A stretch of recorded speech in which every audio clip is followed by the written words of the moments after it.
Yun o. Ito na ba yan? Picture ako lang. Laki ng box ah. Tama ba? Galing Nike. Nike. Jordan Men's. Ayun! Okay. Thank you, brother.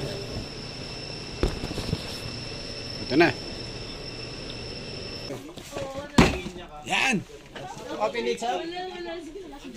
Nakabili tayo ng sapatos mula sa 11/11 Lazada sale sa Nike Philippines sa halagang 2,600 pesos.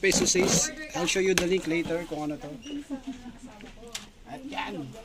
Mali pala. Ganda yung box ng Lazada nga pala, guys. Hindi kasama yung hobby. Lazada, this side up. So, pero tayo pakialam. At marami siyang karton-karton sa loob. Ito. Talagang meron mga kalat na karton. So, mamaya na yan, kalat yan eh. Bawal magkalat dito sa office. Ang ganda. And this is the... Alam nyo naman kung ano yung ibig sabihin ng ganyang logo. Jograd. Yan ang Jograd. Jordan series. Ito ay ang tingnan natin kung nalagay ng box. This is the Jordan Fadeaway series, size 8.5. Ayan siya. May number 23. Dito, wala. Jordan logo lang dito. At dito sa likod ay merong mga tatak pa. Naka-emboss. Yes. Mukhang legit naman na Nike kasi mayroong box made in Vietnam. Made in Vietnam pala eh. Legit ba to?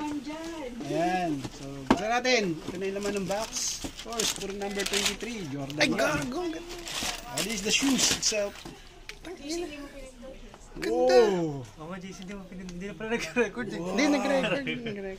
This is a Jordan Fadeaway series. Hindi pa nakita nito sa personal. Ngayon ito na. Ganda, man. So, mukhang legit naman siya. Ito may leather na part to, no? Leather. Yan.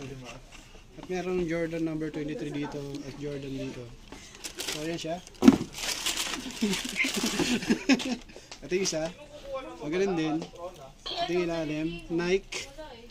Jordan number 23 and Jordan name here. So, ayan. Nabilang natin ito ng halagang 2,600 sa Nike official store Lazada 11/11. So, that's it.